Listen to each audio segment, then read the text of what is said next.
Welcome to the Steroids Podcast with your host, Dan the Bodybuilder from Thailand. Boom! Boom! Let's get started here. The Steroids Podcast is brought to you by Ultimate Guide to ROIDS, 109-page ebook by Dan the Bodybuilder from Thailand. Now, for the first time in bodybuilding history, you have someone with no corporate interests and no obligation to please anyone, not walking on eggshells to not offend.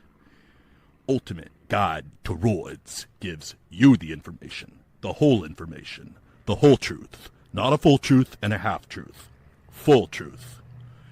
Ultimate Guide to ROIDS gives you the keys to the Lamborghini, gives you the information, and lets you decide what to do with it. It's a crime this information has been suppressed this long. Now let's get on with the podcast. Welcome back to the Bodybuilding Podcast, which obviously involves steroids, since bodybuilding cannot exist without steroids. First question of the day is from Pete Espinola, who says, "Hey bro, could you please answer the question of how your life changed socially after the gear lifestyle? In Ultimate Guide to ROIDS, you said that you knew getting big was important to living the life that you wanted, and you found out that you were right." Okay. Yeah, so when I first started taking ROIDS, I was 24 years old. And at that, I was still in university at that time because I started university late and I was a transfer student. And you know what? At that time, the things that were important to me in my life were things that were more worldly. And I definitely wanted to have more casual relationships and stuff. And you know what? Steroids helped with that. They helped with that. But on the other end of the spectrum, they did not help with meeting nice girls. So I would say that taking the steroids kind of made me go from being someone who nice girls liked to being someone who nice girls were kind of steering clear of, and more bitches, girls who are not acting very nice. You might think of them as acting, bitchy or something like that. Those kind of girls liking me more with taking steroids. So that's how it affected me with women. And for that time period, I guess that was a good thing. I guess that was what I wanted. And then the other thing is that your physical stature affects the way that people react to you. There's a lot of nonverbal communication going on. And I'm really sensitive to this because of living in so many different countries, that I'm very sensitive to nonverbal communication. And a lot of people that have only lived in one country might just be sensitive to words, right? And maybe a little bit sensitive or subconsciously sensitive to nonverbal communication. But I'm very, very aware of it. And so I've definitely seen how people's physical stature affects every human interaction that they participate in. The more size you have, the more mass you have, the more people will just defer to you naturally. It's like a human instinct to defer to larger men. So that goes with height, and it goes with muscle. And the more power and the more force that when people just see you, they see that you're capable of exerting. And it's subconscious, it's subconscious. They're not, actually going through this thinking oh, I should defer to this guy because he's stronger or taller or something like that. It's subconscious, and people just have an instinct. They don't have to follow it, but it's a first reaction that is an instinct in people. So physical stature plays a large impact in the reactions that you get from people, your first impression, how people perceive you. And then another thing is that it's a deterrent for harm done to you. Because if you're going into a lot of situations where you're not really sure how it is going to be, you know, how safe it's going to be, and just when you're around people who might want to do you harm, the kind of people who want to do people harm are not looking for targets where that's going to be very difficult, where that's going to be, a really hard thing for them. If someone wants to do others harm, then they're looking for easy targets. And when you come walking by with looking like a bodybuilder, you don't look like an easy target. So there's like a deterrence with being harmed by malicious people. There's a deterrence to that. And as far as traveling, going to a lot of places, I've been to a lot of places, some of them safe, some of them not safe. Having that deterrence factor there, of course, a muscle doesn't protect you from a bullet. Absolutely not. Absolutely it does not. But there's a deterrence factor there where you're not an easy target. People who are looking to do harm to others are looking for easy targets. They're not looking to go through a large struggle. They're looking for easy targets. So it's a deterrent. And so that's I think those are a few different things, that mattered to me a lot, especially when I was in my early 20s. And I'd say as I've gotten older, those kind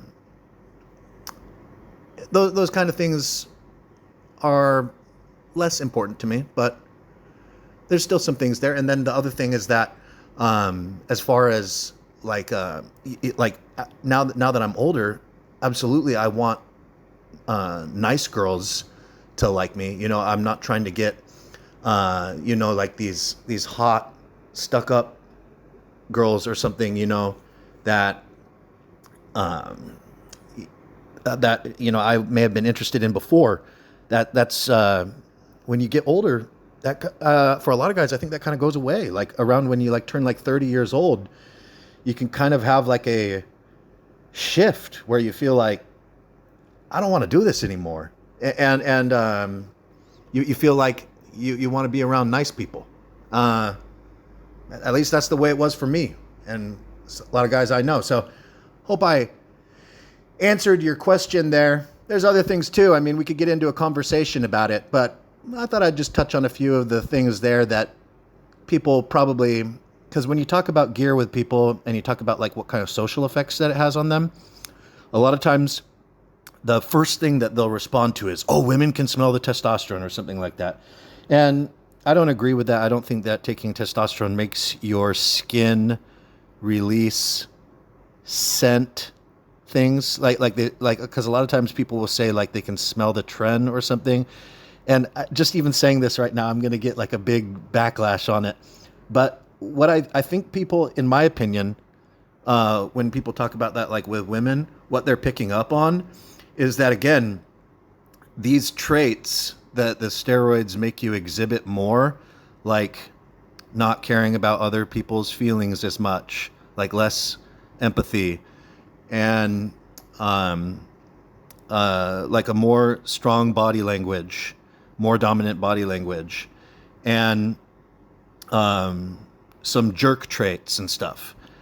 And there's a lot of traits that make you, that I would say are supported by taking gear. They're not caused by taking gear, but they're supported, like your body language and your general attitude, your caring for, your empathy.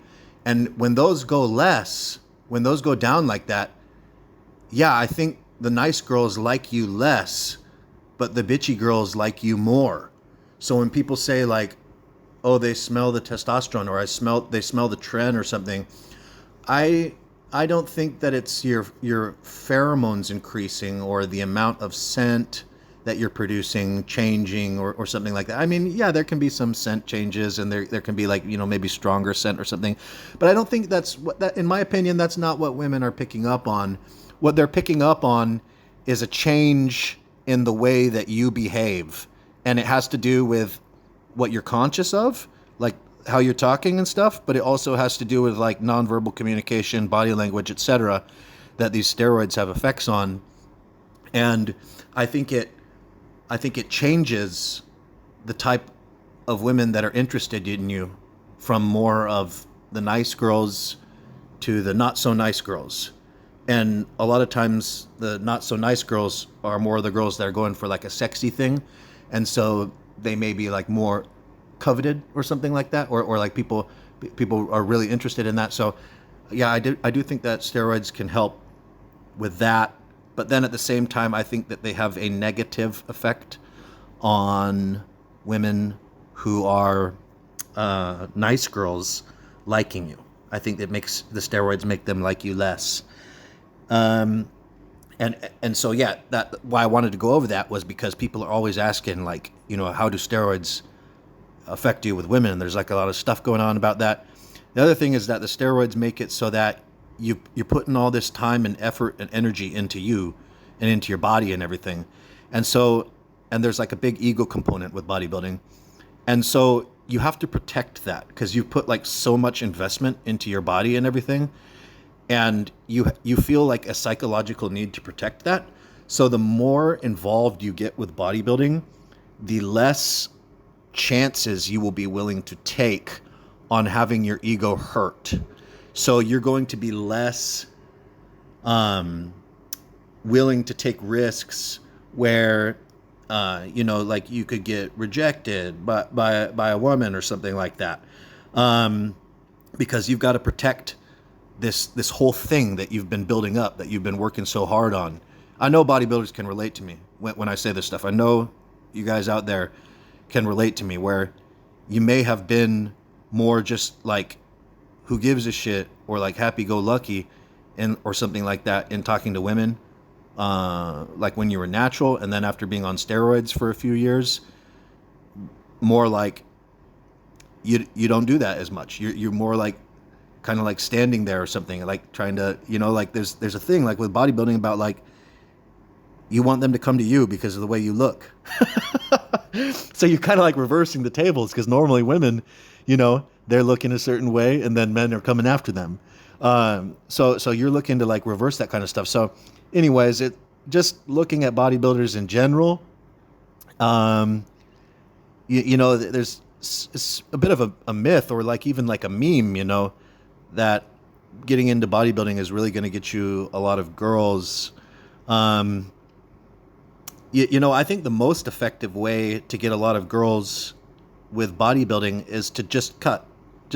Don't worry about the big muscles. As long as you can bench press 2 plates per side for 5 reps, like that's enough.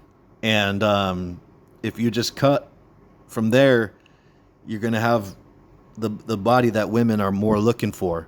They're not looking for a big jacked dude, really. Like this is like you can get compliments and everything, and like the more that you are like looking really big and looking really jacked, the more that like people are going to be looking at you, and just like in your daily life, like the more people are going to be staring at you and shit. And kind of like, what is this freak or something like that, or like what is this thing that just showed up in my path, that kind of a thing. So like wow factor, shock factor, people being like, holy shit, like people noticing you and everything. Absolutely. The bigger you get, the more that happens. But as far as like women thinking you're sexy, you don't want to have a lot of muscle mass. You want to be super cut, and you want to have like, some muscle mass, but really like not a lot, like not a lot. that there's going to be guys that are, arguing for and against this. And, there's going to be guys saying like, no, like when I got more size, I got more women and something. And yeah, absolutely. There's like individual preferences and everything. But in regards to the masses, I think what I'm saying here is pretty accurate in regards to how the masses or the large percentage or the majority of people or the majority of women are going to react to you. So I'll just leave that now. You asked me, Espinola asked me this question about how my life was affected after ROIDS, and I just kind of got the feeling that everybody wanted to hear about girls and women from that question. That's the feeling I get. That's what you guys want me to spend a lot of time on that, answering it. So I did. Robertson has a comment about Dorian Yates. Okay.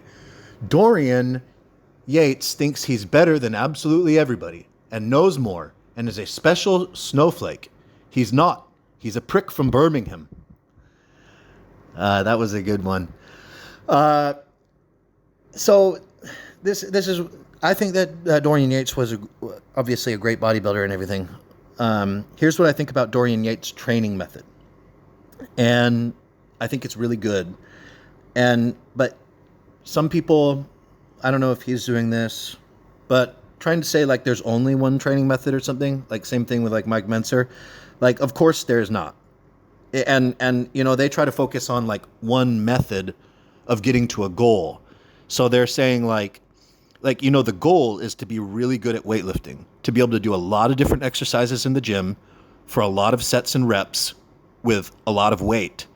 And for you to be like surpassing like the other gym goers. Like, maybe there's some other bodybuilders in there who can do like you, or some powerlifters. But like for the normal population, you're like not lifting what they lift. You've gone far and above that. You've surpassed that. And so that's called getting really good at weightlifting. Being able to do a lot of different exercises for a shitload of sets and reps with a lot of weight. Okay? That other people, it's impossible for normal people to do what you're doing commonly. That's called getting really good at weightlifting. And that is the goal as a bodybuilder, is to get really good at weightlifting. That's how you get big, and you use your ROIDS and you use your diet to facilitate that with your training. And of course your training is programmed for that too, to keep on progressing like that, getting a little bit better every single training session or week, or however you have it programmed. But let me look at this question again. So Dorian Yates, he's saying like, okay, well, in order to do that, you have to take, you have to do 1 set or 2 sets or something like that, and like take it to absolute failure. Okay, that's one method of making progress on that getting good at weightlifting journey. But then there are other methods too. Like we know, like a more volume-based approach results in gains in strength and more reps and everything, because Dorian Yates' thing is about progression. Dorian Yates' thing is about giving it your all like that for 1 set or 2 sets, and then being better next time. It's not about giving it your all like that for 1 or 2 sets and then coming in next time and giving it your all like that for 1 or 2 sets and but it's the same thing. And you didn't do more. And the next time, and then just being like, well, I gave it my all. And then being, that's not Dorian Yates' method. Dorian Yates' method is when you're doing it like this, you keep getting better. You keep getting more reps. You keep getting more sets. You keep increasing the weight, okay? And that is the thing that is important. It's not the method. It's not whether you're doing volume training or whether you're doing Dorian Yates or Mike Mentzer HIIT training. It's, is your training resulting in you getting good at weightlifting? That is the goal. And any method that gets you good at weightlifting is a viable method, and it's a method that works and that you should follow. So that's why we get people who have had success with so many different training routines or ways of training that are radically different. But what is the common denominator between all of these guys. It's that they're really good at weightlifting. They're not the same at weightlifting as your average 24-hour fitness person. And you go into 24-hour fitness and you see what exercises, sets, reps, and weights people are using, the average person. So successful bodybuilders, as a rule, it's not the same. They're not doing that. They got good at weightlifting, okay? They're not using the same amount of weight. They're doing more reps. They're doing more sets. That, one of those variables or all at the same time. And so that's just the thing that you really have to keep in mind. And it's not a thing of like, oh, well, Mike Mentzer and Dorian Yates are right and Arnold is wrong, or Arnold is wrong and Dorian Yates and Mike Mentzer are right and powerlifters are wrong and whatever is wrong, right? It's not like that. It's not a zero-sum game like that where there's one winner and one loser. There are various methods of getting to the goal, which is to be very good at weightlifting. That's what creates a bodybuilder when with the right food and roids. To be very good at weightlifting creates a bodybuilder. And there are various methods to get there, to get very good at weightlifting. So I don't know if Dorian is doing this for marketing or if he actually believes that. I can't conceive that he could actually believe that his method is the only method that produces results. He must think that it's superior, though, I think, or like his preferred method. And it's a very good method, and it's a method that works very well, and I like utilizing it and utilizing things from it. But it is obviously not the only method to get to the goal, okay? That's what I think about Dorian Yates training.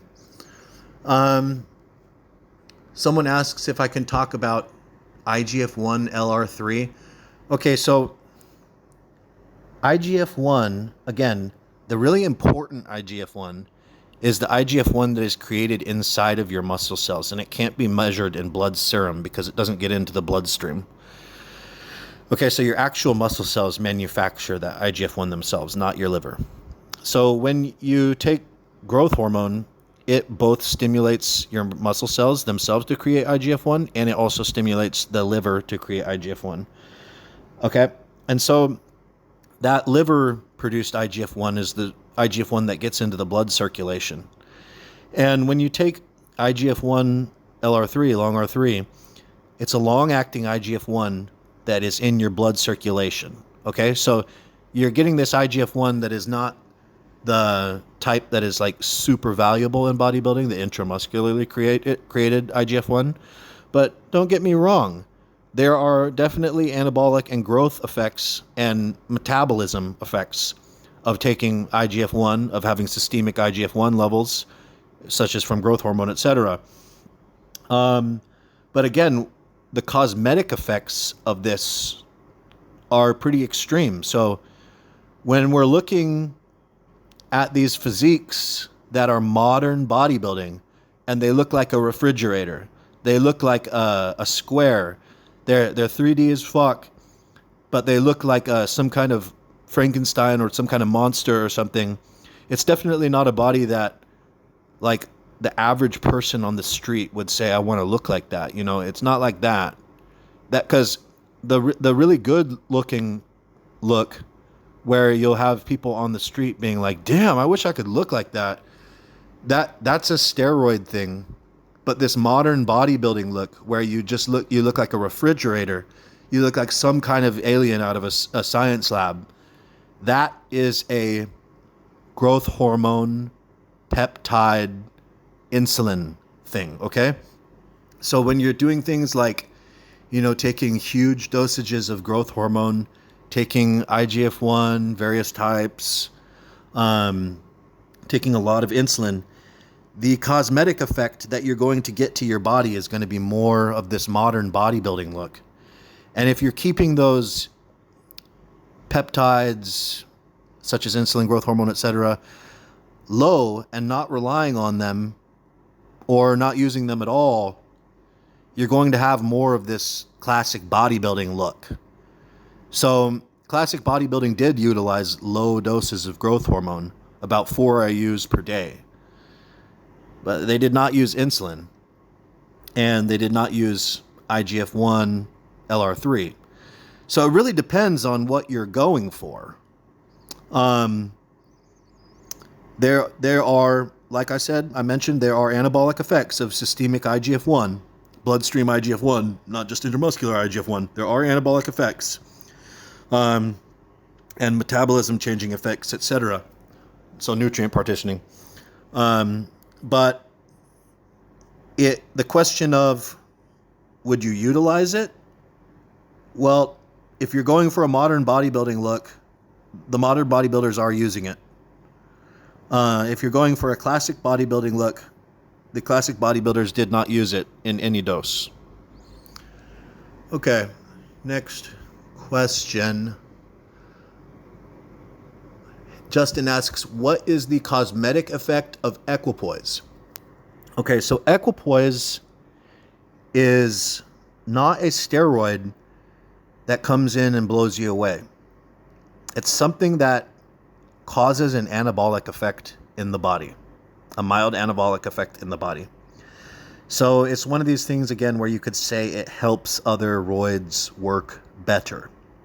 Okay, so it facilitates nutrient partitioning. It's anabolic, it's androgenic, and it's a stimulant. And it really doesn't have estrogen effects. And so people will add it to a cycle, and the cycle's just better. It's like adding a little boost to the cycle. It's not some kind of like big thing.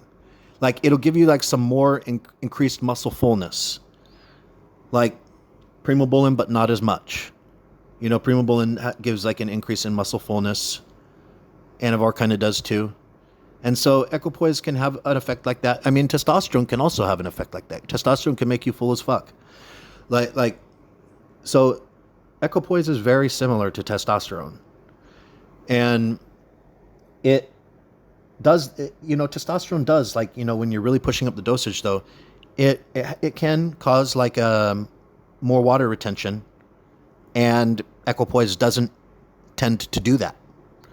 So it's like when you add it to testosterone, Equipoise with testosterone, you're like increasing the anabolic effect of your cycle, and you're doing that without like adding side effects, right? So you're not adding anything in where you're going like, damn, like I'm on something and like I can really see the effects of this. It's not like that. You're just adding something in, and you're going to notice an increased facilitation of what you're doing. Some increased anabolic effects, a little bit better nutrient partitioning, some stimulant effects help you train harder in the gym. And then just like the protein accumulating effects, which aren't really huge, but they're there. And so that's what you can expect when you're using Equipoise. You can use it in basically any cycle because it works good cutting or bulking. And what it's going to do is it's going to make the other stuff that you're doing work a little better. You're going to be more anabolic. Okay? So it just like makes things smooth. And for guys that get really bad side effects, Equipoise can be really good. So for guys that have like intolerable side effects to taking roids, but they really like, they like don't care, and so they're going to do it anyways. Sometimes you see these guys with like horrible acne, and you're thinking like, oh man, like, somebody's got to help you. You can't be doing that, when it's that bad, because it's like these shock stories or whatever that they show you to try to make you not use it. But then there's guys in the real world who actually have this, and and they're trying stuff like TREN and everything or whatever. A lot of guys that are having those bad effects, it'll be like some guy in his early 20s or something like that, who's kind of just like doing a shotgun method, and it's like really blowing up in his face. And so for these guys, something like 500 test, 500 Equipoise can be like really a great harm reduction. Like it can really make a lot of these horrible stereotypical side effects not be there.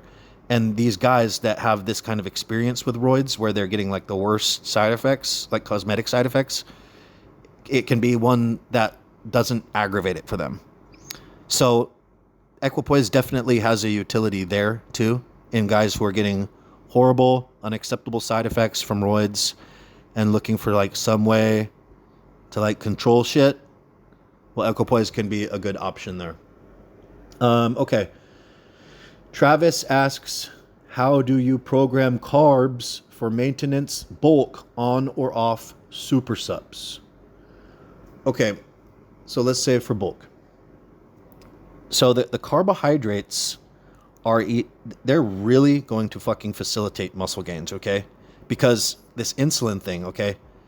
If you have a lot of insulin on board, you have a lot of growth potential on board. If you don't have a lot of insulin on board, you have extreme fat loss potential on board, okay? This insulin hormone is the thing that like controls whether your body is building or whether your body is cutting down. So that's why when you go from a bulk to a cut, the diet's fairly opposite for the average guy. When you're talking about guys on the extremes, guys with super fast metabolisms or guys with super slow metabolisms, you have to make modifications for these guys. But for the average person is what I'm talking about. So when you're bulking, yeah, you want to have like high insulin levels. So you want to be eating like carbohydrates frequently. Like the more your insulin levels stay up, the less breakdown of anything in your body is happening. It stops all of that. So as far as like guys who can't gain weight, well, what will help you gain weight better then? Well, having like more insulin in your system, because that will like, you know, put like the brakes on any kind of like, you know, negative with the energy intake. So eating frequent, like small, frequent meals. Yes, that is good advice for bodybuilders. For bodybuilders who have a hard time gaining weight, small, frequent meals. That is good advice because you're going to be causing insulin release with, you know, every time you eat with these small, frequent meals, and they're going to be containing carbs. So you're going to be having insulin on board all day, which is going to be inhibiting any kind of like breakdown. So that's good for a hard gainer. And just in general, like when you want to get big, you know, not even for a hard gainer, but just for your average guy. I mean, if you want to do a clean bulk, then you should control your carbs. And, you know, even when you are bulking, you should try, you know, unless you are a serious hard gainer who cannot gain unless he eats carbs with every meal, you should preserve and value or cherish your insulin sensitivity even when you're bulking. And how that is done is by having one meal, or depending on if you're a really easy gainer, it might even be 2 meals without carbs during the day. And so that meal is either going to be the first meal or it's going to be the last meal, because when you're sleeping, you're not eating, and so your insulin levels drop. And what you want to do is you want to extend that time where your tissues are not being influenced by insulin. So that's why you extend that sleeping period with lack of insulin by removing carbs from the first meal or the last meal, which gives you this time of withdrawal from insulin, and the insulin receptor can resensitize. And you know, that has a big effect. Like as far as like staying lean when you're bulking, like changing one of these meals, first or last meal, to no carbohydrates is going to have a good effect. But all the other meals should have carbohydrates if you're bulking. Unless you're a really easy gainer, then, you know, it may be that if you like gains fat so easy that like really like maybe the pre-workout meal, the intra-workout, the post-workout, maybe that's all you really can take in with carbs without gaining fat. Hopefully you can take in one more meal at least, you know, with carbs without gaining a lot of fat. But it really depends, you know, like from person to person, how you program carbs. But I gave you the basic rundown of it right there. Bookend asks, why don't you live in your home country? Okay, I talked about this a lot on my other podcast, which is on Spotify and iTunes and YouTube. It's called Grab the Bull Podcast. And that podcast, I got like a video version of that, right? And it's like talking about my life, like, you know, what I've been doing since I like left America and everything, and, you know, like my story and everything. It's like a good like motivational story for people, because it's like a, you know, like if you listen to it, it will pump you up. You know, the Grab the Bull podcast, it will pump you up. So why don't I live in my home country? Because I feel like I really would like to live like a natural lifestyle that's in harmony with nature. And I don't feel like the Western civilization is in harmony with nature. So I really like the classic traditional way of living and the classic traditional family and everything like that. And modernity, I'm not a fan. And even when it comes down to things like houses, buildings, cars, I'm not a fan of modernity. I'm a fan of classical, and I'm a fan of tradition. And the Eastern countries, which I've had a tendency to live in, I haven't only lived in Eastern countries, but I've had a tendency to gravitate towards them. And the reason why is because they're still living a traditional life, and it's focused on families and things like that. It's, you know, it's in harmony with nature. I don't feel like they're fighting against nature. And a lot of times the countries don't have like weird things going on in them too. Like it's very obvious in Western countries that like there's a lot of like weird stuff going on, you know, like where you're like, you know, it's dysfunctional. Like in all levels, there's like dysfunction happening on, and it almost seems like programmed chaos. And it's like, you know, when I was 16, I was already thinking about how do I get out? And yeah, it took me until I was 25 to be able to start doing that. But I was already thinking about it, like at 16, like I got to get out of here. Because man, I really like that traditional in harmony with nature lifestyle. And, you know, I grew up in California, which, you know, maybe I wouldn't have felt the way I did if I didn't grow up in California. You know, if I grew up somewhere else, but that was the way I felt. And as far as like seeing cultures and stuff like in these other countries, man, like, you know, it goes something as simple as like seeing like an advertisement for a bank. And like when you see the marketing, the advertisement for the bank, it's like a husband and a wife and their daughter, and they're like staring off into the distance and like imagining like a home and a car. And like, so like that's what the bank is like trying to say, like, look, come to our bank. We're going to help you. We're going to help your family have like happy family time, right? So stuff like that. And I know that in the West, in the 60s, in the 70s, in the 50s, it was like that. I know it was like that, but it's not anymore. And so I'm, you know, that makes me feel like grieving, you know, and it makes me feel like I mean, like in some kind, yeah, you know, it's, that's very, like, I guess you could say offensive to me or something, that it's not like that anymore. And so I went out in search of that. Okay, next question. Bajarki asks, could you answer a question on the podcast? How well would Clenbuterol work alongside Norditropin?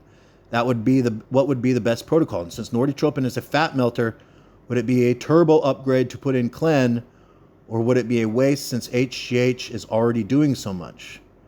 It definitely would not be a waste. So Clenbuterol is super strong fat burner. It's pretty much like equal with growth hormone and how good it is at doing that. And, you know, high dose Clenbuterol is not needed. That's another thing, is that high dose Clenbuterol is not needed.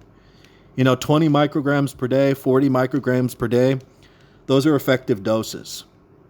And if you cycle off of that after 2-3 weeks and you take 2 weeks off and then you start it again, it's an effective dose, and repeating cycles like that works. Some people like to keep upping the dose and not take breaks, and maybe they'll be on it for like 8 weeks or like 12 weeks. I don't like that because Clenbuterol has serious mental side effects. It makes you seriously irritated, and can make you feel like mad a bit too, and like you cannot chill, because it activates your fight or flight response, and it's like the body part of your fight or flight response. So your body is just like ready to go all the time. And, you might be able to like hear your heart reflecting like on your ear and your pillow when you're trying to go to sleep or something like that on Clenbuterol. So, it's a really nasty substance, but it's super effective for fat burning, and absolutely combining it with growth hormone is effective for fat burning. Nordytropin, like you said. And again, I the same dosages that I was talking about, like 3-4 IUs per day of Nordytropin and 20 to 40 micrograms of Clenbuterol. And when you're not feeling it anymore, taking a break and then starting it up again. And then the other thing is that with Clenbuterol, if you don't feel it, it's not real. So Clenbuterol is like drinking coffee or something. An hour later it kicks in, and like if you don't drink coffee and then you drink coffee, you feel that, And it's the same thing with Clenbuterol. Like when you take that, when you haven't been taking it, you take 40 micrograms, you feel that. So if you don't feel anything and you've been taking it for a few days, it's not legitimate. So that's how to recognize that. But yeah, 20 to 40 micrograms per day. I would really not advise going over 80 micrograms per day.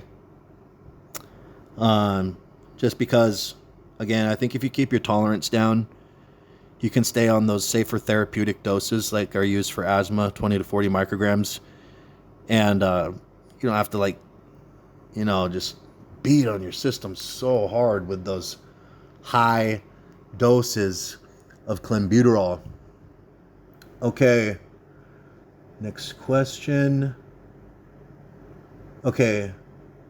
Welky Beak asks, question for the podcast: what do you think about generics and brand original medicines? Is there any significant difference between them? I've recently purchased Telmisartan because my blood pressure went up. Generics are much cheaper, but I heard that some people don't see any benefits from taking these drugs. I mean, they just don't work for them. What are your thoughts about it? Should we always try to get brand drugs? Love the podcast and really appreciate the honesty you put in all the videos. Regards.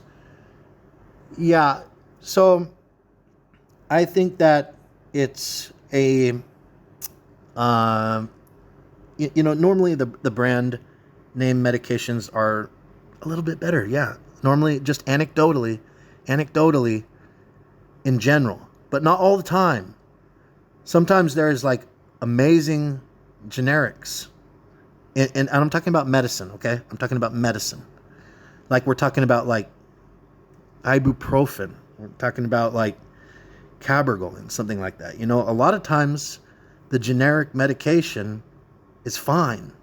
Okay, but the people who originally made it and made the chemical formula for it and made the procedure for making it, they've got a system going on there. And just, there seems to be more consistency.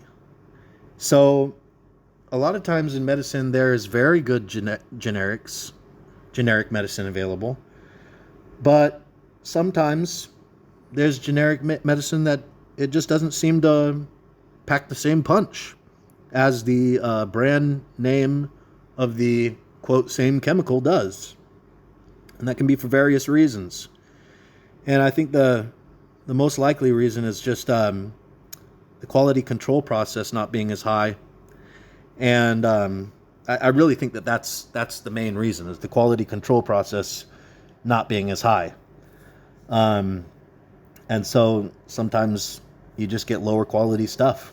Whereas with the brand name, they seem to have a track record of just in general having a little bit higher quality than the generics. But that's not a hard and fast rule. There's plenty of generic medicine There's plenty of generic telmisartan that is totally able to hang with the brand name telmisartan, other medications. Okay. Ortiz asks, Dan, I hope this message finds you well. I know you don't like peptides, as growth hormone has always been the go-to, but will you be able to shed any light on how to heal sports injuries? Shoulder pain most common. Thanks. Okay, yeah. I'm an expert on this. So if you go to a doctor in America with a sports injury, they're just going to be like, give you some pills or something like ibuprofen or something like that, right? We already know that. Everybody's experienced that. And if you go to a chiropractor, they're going to be like, oh, your bones are out of alignment, okay? But why is it that they just ignore the muscles? And they're just like, there couldn't possibly be a problem with the muscles. There just couldn't possibly be a problem with the muscles. That's how they act. That's how medicine in the West acts. Okay, that is not how medicine in the East acts, okay? It's like tissue work, therapy, trigger point therapy, massage, active release therapy, stuff like this. It's big, and it's like a part of people's lives. Okay, so there's a cultural difference there, where one side like seems to not accept that muscles can have problems, and it will basically ridicule you for having problems in your muscles, which is totally gaslighting you, because there are definitely problems that occur during muscles. And this is where these sports injuries come from. So when you ignore the cause of the problem, which is a dysfunction of the muscle, and you treat these other causes like the inflammation or the tendon or the joint, you're going to be pulling your hair out, because you'll never be able to solve the actual thing that is causing this issue, which is a problem in the muscle, okay? The muscle has trigger points, which are bands of taut muscle fiber that the resting tone, the resting amount of contraction or muscle tone that those fibers have is not good. It's not the way it should be. The tone is too high in those fibers, and it's causing the muscle to be tight, which is then pulling on the tendon, which causes the tendon to get inflamed, and the inflamed tendon causes the joint to not be in the right spot. So you have these downstream problems caused by an injury or a malfunction inside of the muscle. And these kinds of trigger points are very common when you hear about a muscle knot. A muscle knot is one of these trigger points, these tight, taut bands of tissue that have increased resting muscle tone or hardness, contraction in them, that are pulling things out of place downstream and putting pressure on other tissues downstream. This is where the cause is coming from, and the other things downstream are symptoms. And so whenever you have an injury, I had to work on this shit for myself because I had a lot of chronic pain. And so for years, for a long time ago, I was really working on this and figuring this stuff out. As you know, it's the same thing with me, like going to the doctors and the doctors looking at me like I'm crazy or something, but there's definitely a problem, It's them who are crazy. And so the solution to this is to get tissue work done. And all the professional athletes in the West are getting tissue work done. Active recovery and tissue work. So while for the lay people, for the general people, it's not accepted, and it couldn't be that, well, the professional athletes are on this, because the people who are taking care of them know that this is important and that this works. So they are doing active recovery. They are doing tissue work. They are doing tissue therapy. They're getting massage. They're doing something like a ice bath. They're doing something like, whatever therapies, whatever soft tissue therapies they are, You have stuff like ultrasound. You have stuff like laser. You have stuff like electrode therapy. There's tons of different therapies, okay? I'm just trying to give you examples of soft tissue therapy, okay? But the one that really works the best is things that actually put pressure on the muscles. So cupping puts a outwards or a pulling pressure on the muscles, and like ART, active release therapy, or like deep tissue massage therapy puts a pressing effect on the muscles, okay? And so these pulling and pressing effects, I think the pressing effect, the massage one, that's the best one. That's the one that really works, is pressure, okay? And when these top bands, these trigger points, these top bands of muscle that have this increased resting tone, when they are pressed on like this, and I'm talking about very hard and direct pressure, you know, like with your finger or with like a pipe or something like that, you know, something that you can really get an exact press on and fucking put pressure on that point. And when you find one of these points in your muscles, you should keep the pressure there very hard for like 45 to 60 seconds, and the pain will kind of increase, sort of like a roller coaster, but then it'll get to a peak and it'll start going down. And that's like how you give these things therapy. And you have to do it like a few times a day for, you know, maybe it's only 1 week, or maybe it could be 3 weeks. You know, it depends on how bad your thing is, you know, but you'll get instant relief from doing this. Instant relief. It won't be 100% healed, but there will be some improvement from doing this. And so whenever you've got an injury, like a joint injury, something like a shoulder injury, what you need to do is you need to feel around in the muscles that are near that joint. And you need to feel and press into the muscles and see if there's any of these tender spots, these tender sensitive spots that react when you put pressure on them. And if you react and you're like, oh shit, like that spot is so tender right there, that's the spot where you have to dig in, and you have to put yourself through that pain, put yourself through that pressure to destroy that trigger point. When you put so much pressure on it like that, it causes like a reaction inside of those cells, and it also causes like a restriction of some blood flow temporarily and stuff, and it has like a resetting effect. So you get this like reboot effect on the muscle fibers in that area, and there's a loosening effect, a relaxing effect, and eventually you can get that increased muscle tension to go away, which will then, you know, your joint pain or your tendonitis or whatever, then that will also go away, because now the tendonitis can get uninflamed and the joint can get right back into the right place, because the thing that's causing this whole issue, this whole waterfall of downstream issues, the muscle, is now healed again. So yeah, again, like this is super important. This is so important because everybody who is a gym rat or more has like chronic pain from lifting weights. It causes chronic pain. And so this thing where you feel around in your muscles, and if you have an injury specifically, if you feel around in the muscles on either side of that joint, looking, you know, so like if it was in my elbow, then I'd be looking in the muscles of my forearm, I'd be looking in the muscles of my bicep, and I'd be looking for them in the muscles of my tricep.